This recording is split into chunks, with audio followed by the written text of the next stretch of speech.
My name is Michael O'Brien. I'm president of the Cork County Boxing Board, and I'd like to welcome you all here today to the official opening of the Tomás Museum, which is located in the Glen Boxing Club, which is the oldest boxing club in Ireland, established in 1916.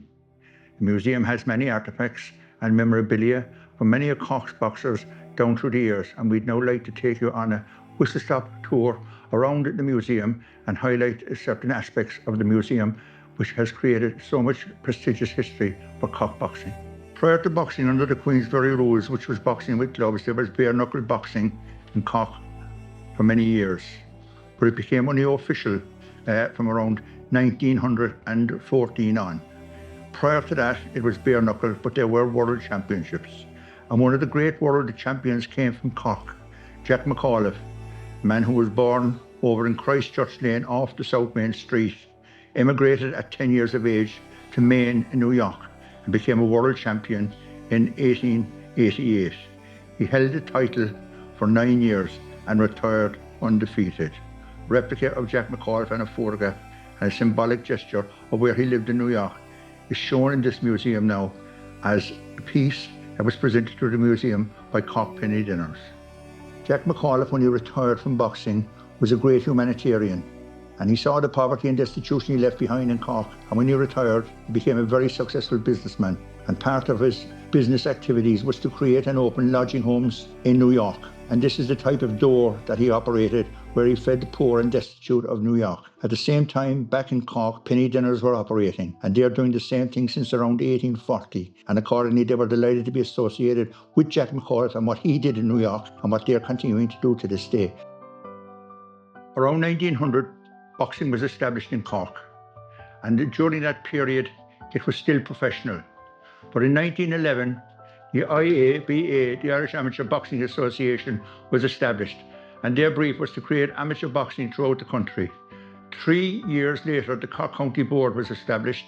That was 1914, and 2 years after that, where we are today, the Glen Boxing Club was established in 1916 and still remains today, 110 or 111 years later, as the oldest boxing club. Around that particular time, there was a man who boxed and looked after the Glen pool. His name was Packy O'Mahony. Packy was a revered heavyweight champion of Ireland, and he beat all before him. And then he took on Bombardier Billy Wells for the British title in London. And after 6 rounds, O'Mahony broke his jaw, but fought on to the 13th round for the belt. But eventually, Wells got the better of O'Mahony, and O'Mahony succumbed. But when he returned to Cork, 3,000 people met him on the streets of Cork and presented him subsequently with a belt, which was a replica of the Lonsdale belt, which he fought for in London. And that belt, now from 1913, is here in the museum today. This is a beautiful belt, which is made of Cork silver, and it was donated with contributions from people who didn't have an awful lot of money, but they were so proud of their hero, Packy O'Mahony, that they presented him with this belt. It has stayed in the family as an heirloom over many years. They have presented that belt to this museum. The next boxing belt that came to Cork came in 1963 when former Glen boxer Mick Leahy turned professional and travelled to London.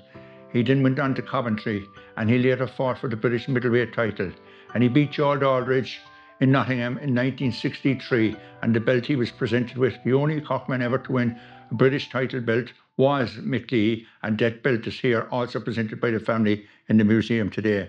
And that belt is here now, the Lonsdale belt, presented to Mick Leahy as the British middleweight champion.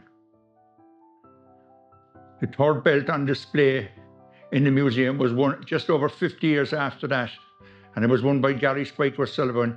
It was a WBO belt, which was won following a great fight at Upton Park in London on the 14th of July 2012. And Gary Spike O'Sullivan, the third professional to bring a belt to Leeside, had the distinction of winning this title, which he defended successfully over many, many years. And a great proud son of Cork boxing, Gary Spike O'Sullivan's WBO belt. And in 1924, boxing was very prominent in Mallow, and there was a great tournament in Doneraile Town Hall in 1924. And the Buckley brothers gave great service to boxing over many generations. And this here, what I'm looking at here now in the museum, is a billboard inviting people to attend at the Town Hall in Doneraile on Sunday the 21st of December 1924, where a great bill was organised and there were some outstanding boxing events took place. Now, to mark the centenary of that event, later on this year, in December of 2024, a tournament is being organised in that area to mark the occasion and the centenary of an outstanding occasion back then. Also on display here today are many of the Buckley Brothers Cups that were won by the family, and they're on view in the museum as well, and they're treasure trove of outstanding career in amateur boxing on behalf of the Buckley family in Cork. And these what are on display here today are some of Gunnar Murray representing the Glen and Tommy Hyde representing Sunnyside, a club that was established in 1927. Ray Donnelly's and Gunnar Murray's trophies that were won during that period. In the 1960s, Cork had an up and down period, but it opened well in 1960 when a boxer from the Cork Newsboys Club represented the city and his country at the Olympic Games in Rome. Paddy Kenny represented Ireland and was unlucky not to win a bronze medal at these Olympics. He shared a dressing room with Muhammad Ali, who went on to win the gold medal at those Olympics. Paddy Kenny was loved by the people of Cork, and prior to leaving Rome, he was presented with a souvenir from those Olympic Games. And that souvenir is here now today in the museum. As a youngster, Paddy Kenny sold echoes on the streets of Cork, and he was remembered fondly by the Crosby organisation when they presented to the museum the famous Echo Boy statue, which reflects a symbol of their history and heritage as a great newspaper on the streets of Cork. A great friend of Cork boxing from an Olympic point of view was Zor Antia, who was in Ireland now over 20 years, and he was attracted to this country through the influential representations of Dan O'Connell, the former president of the Munster Board, Munster Council and Cork County Board, and also an international referee and judge.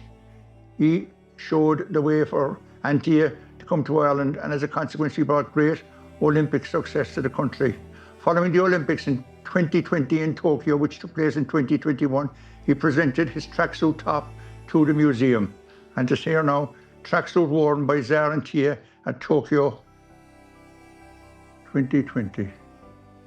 On that occasion, Kelly Harrington won an Olympic gold medal, and she's here now pictured Cork City Hall with the Lord Mayor, Tom Murray, and myself during an official visit to the city. Prior to Kelly Harrington, we had Katie Taylor in 2012 in London, and we had Michael Caruta as the gold medalist in Barcelona in 1992. They were Ireland's 3 gold medals. The country has 18 medals in all and leads the Olympic success trail ahead of every other sport in the country. Ireland are proud of their amateur boxers, and the amateur boxers have been outstanding ambassadors on the international stage for this country. The museum here in the Glen is called after Tomás McCurtain, who was Lord Mayor of Cork, and he was murdered in 1920, in March 1920, in his home. When he was murdered, he was the president of the Glen Boxing Club. He was the first president of the club. He was a businessman. He was a community activist, and he was Lord Mayor of Cork.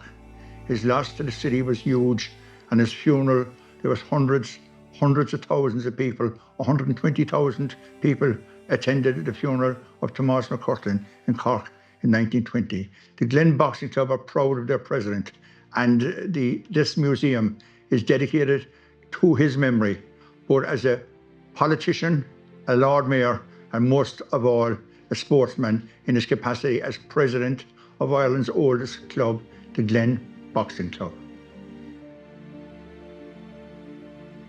In 1916, the Glen celebrated opening officially, and in 2016 they celebrated their centenary, and they received from the Cork County Board a special certificate acknowledging them as Ireland's oldest club. And what that certificate said was, this is to certify that the Cork County Boxing Board wish to formally acknowledge and congratulate the Glen Boxing Club on being over 100 years in existence. We also take pride in and salute your club as the oldest registered in Ireland with the IABA. Your club has a very proud tradition over the years and has produced outstanding boxers, coaches and administrators who have served the club with distinction and the greater cause of promoting the sport of boxing in the city of Cork. And it concludes by saying, may your future match your past. Beautiful presentation from the Cork County Boxing Board to the Glen Club. In 1972, the Cork ex-boxers were founded by two men, Timmy O'Sullivan and Paddy Martin, and both men featured very prominently in Cork boxing for many years. In 2022, the Cork Ex-Boxers Association celebrated their Golden Jubilee and had a big dinner dance in the Rochestown Park Hotel. And the guest of honour on that occasion was the Taoiseach of Ireland, Micheál Martin, who was the son of Paddy Martin, one of the original founders. Over 300 people packed into the hotel that night, and an outstanding night of memorabilia, nostalgia, and great song and dance. Around the walls of the museum, history of Cork boxing unfolds as we look at the various events which took place down through the years. Many great boxers are included here who served the Glen and served Cork boxing over many years. Various people that attended the club down through the years.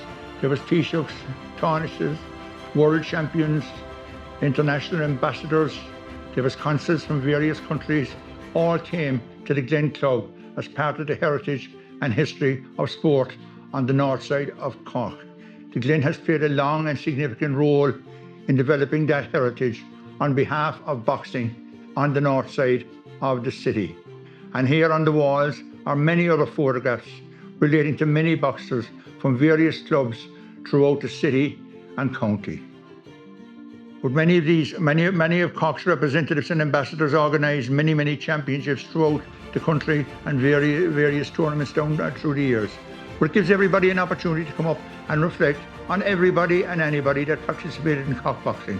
I didn't cover most of it this morning because the history over 100 years is far too comprehensive for me to cover. But what I've done is I've given you a taste, I've given you a glance, I've given you an opportunity to give yourself a treat by coming to this beautiful museum and tracing back the history of your boxing ancestors, your relatives, your friends, and look around and see what's missing and tell the people in the museum what's missing.